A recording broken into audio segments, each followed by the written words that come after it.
अस्सलाम वालेकुम friends, welcome to my YouTube channel Jam and Goes. और आज हम जिस मेडिसिन का रिव्यू करने जा रहे हैं उसका नाम है नेक्सिम। नेक्सिम 20 मिलीग्राम, 40 मिलीग्राम और इन्फ्यूजन की फॉर्म में अवेलेबल है। ये गेट्स फार्मा की एक प्रोडक्ट है। अगर इसके साल की बात की जाए तो वो है एसोमेप्राजोल। सबसे पहले एसोमेप्राजोल की केमिस्ट्री को डिस्कस करते हैं।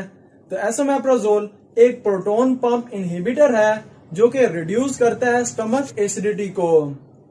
अब इसके मोड ऑफ एक्शन को डिस्कस करते हैं कि ये ड्रग किस तरह अपने एक्शन को परफॉर्म करती है। तो जब हम खाना खाते हैं तो खाना हमारे मुंह से खुराक की नाली इसोफेगस से गुजरता हुआ हमारे स्टमक यानी मैदे में जाता है, जहां उसकी डाइजेशन होती है। और हमारे स्टमक वॉल में पेराइटल सेल्स होते हैं जिन्हें ऑक्जेंटिक या गैस्ट्रिक पेराइटल सेल्स भी कहा जाता है। और इन पेराइटल सेल के अंदर एक enzyme hydrogen potassium ATPase enzyme होता है जो कि सिक्रीट करता है H+ आयंस यानी प्रोटॉन्स को। और जब प्रोटॉन सिक्रीट होते हैं तो वो आपके गैस्ट्रिक ल्यूमन यानी स्टमक में आते हैं और डाइजेशन करते हैं, और इसी को ही हम गैस्ट्रिक एसिड कहते हैं। और ये गैस्ट्रिक एसिड आपके फूड और प्रोटीन्स को ब्रेक डाउन करता है, उनकी डाइजेशन करता है, और उनसे जो मिनरल्स और न्यूट्रिशन ऑब्टेन होते हैं उनको एब्जॉर्ब करता है। और इसके साथ ही फूड में अगर किसी भी किस्म के माइक्रो ऑर्गेनिज्म वगैरह आ जाए उनको किल करता है, और बैक्टीरियल इन्फेक्शन से भी प्रिवेंट करता है। और इसके साथ साथ आपकी स्टमक pH को भी मेंटेन करता है। अब ये तो है नॉर्मल डाइजेस्टिव फिजियोलॉजी, मगर सम टाइम आपका गैस्ट्रिक एसिड इतना ज्यादा प्रोड्यूस हो जाता है जो कि duodenal ulcer, peptic ulcer, heartburn और एब्डोमिनल पेन को काज करता है। तो ये ड्रग एसोमेप्राजोल एक प्रोटॉन पंप इनहिबिटर है जो कि पेराइटल सेल्स में मौजूद हाइड्रोजन पोटेशियम ATPase एंजाइम को इरिवर्सिबली बाइंड करती है और इसकी एक्टिविटी को ब्लॉक करती है, जिससे H+ आयन यानी प्रोटॉन्स की सिक्रीशन नहीं होती। और जब प्रोटॉन सिक्रीट नहीं होगा तो इससे गैस्ट्रिक एसिड भी प्रोड्यूस नहीं होगा। और जब गैस्ट्रिक एसिड की प्रोडक्शन कम हो जाएगी तो इससे आपको एसिडिटी भी नहीं होगी, और आपका जो ड्यूडिनल और पेप्टिक अल्सर था उसमें भी इंप्रूवमेंट आएगी। अब इसकी यूजेज और क्लिनिकल एप्लीकेशंस की बात करते हैं। तो ये ड्रग मेनली फार्मुलेटेड है for the treatment of gastro-oesophageal reflux diseases, जिसमें होता यह है कि आपका जो डाइजेस्टिव एसिड है वो बहुत ज्यादा प्रोड्यूस होने लग जाता है और ऊपर एसोफेगस यानी खुराक की नाली में आने लग जाता है, जिससे आपको सीने में जलन यानी हार्टबर्न होता है। साथ ही आपको डिस्पेप्सिया यानी बदहजमी होती है और ब्लोटिंग वगैरह भी होती है। इसके साथ ही अगर आपको ज़ोलिंजर एलिसन सिंड्रोम हो, जिसमें होता यह है कि आपका गैस्ट्रिक एसिड बहुत ज्यादा प्रोड्यूस होता है और इसकी ओवर प्रोडक्शन आपके स्टमक में सोर यानी जख्म और सोराख पैदा करती है जो कि पेप्टिक अल्सर को काज करता है। और जब ये पेप्टिक अल्सर यानी ये जख्म और सुराख आपके मैदे में हो तो इसे गैस्ट्रिक अल्सर कहा जाता है। और अगर यही पेप्टिक अल्सर यानी जख्म और सुराख आपकी स्मॉल इंटेस्टाइन यानी छोटी आंत के शुरू में हो तो इसे ड्यूडिनल अल्सर कहा जाता है। और अगर ये खुराक की नाली में जख्म और सुराख हो तो इसे एसोफेगल अल्सर कहा जाता है। और इससे आपको पेट में दर्द होता है, और स्पेशली खाना खाने से पहले आपको पेट में शदीद दर्द होता है। साथ ही आपको सीने में जलन होती है, बदहजमी होती है, ब्लोटिंग होती है और आपको डिकार आते हैं। तो इन सब के ट्रीटमेंट के लिए इसे सेफली प्रिस्क्राइब किया जाता है।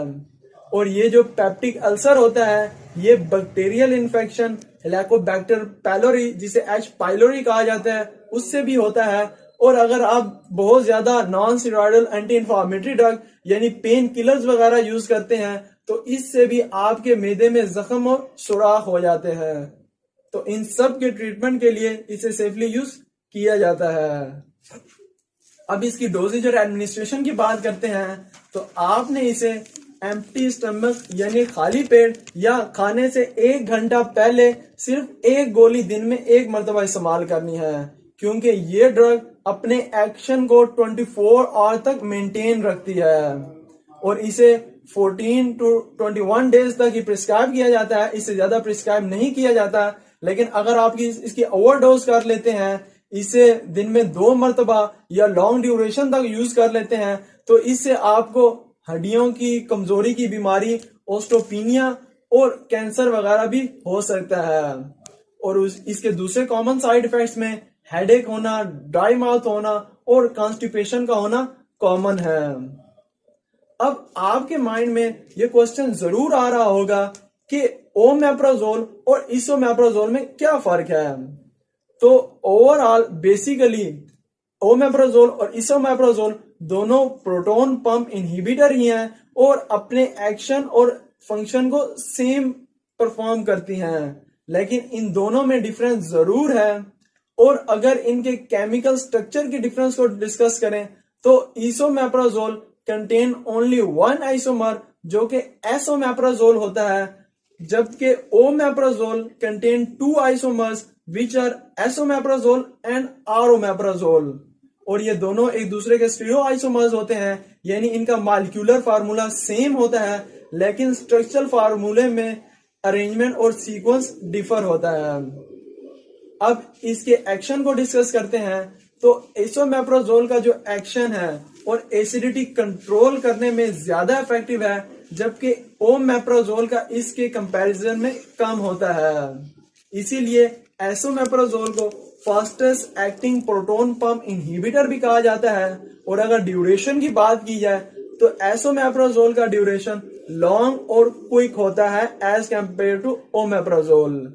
अगर इसके ड्रग इंटरेक्शन की बात की जाए कि आप किन मेडिसिन के साथ इसको कॉम्बिनेशन में यूज कर सकते हैं, तो अगर आपको एच पाइलोरी या ड्यूडिनल अल्सर हो तो आप इसको एंटीबायोटिक्स स्पेशली क्लैरिथ्रोमाइसिन और एमॉक्सिसिलिन के कॉम्बिनेशन से यूज कर सकते हैं। और ये मेडिकेशन आपने सिर्फ 10 दिन तक यूज करनी है।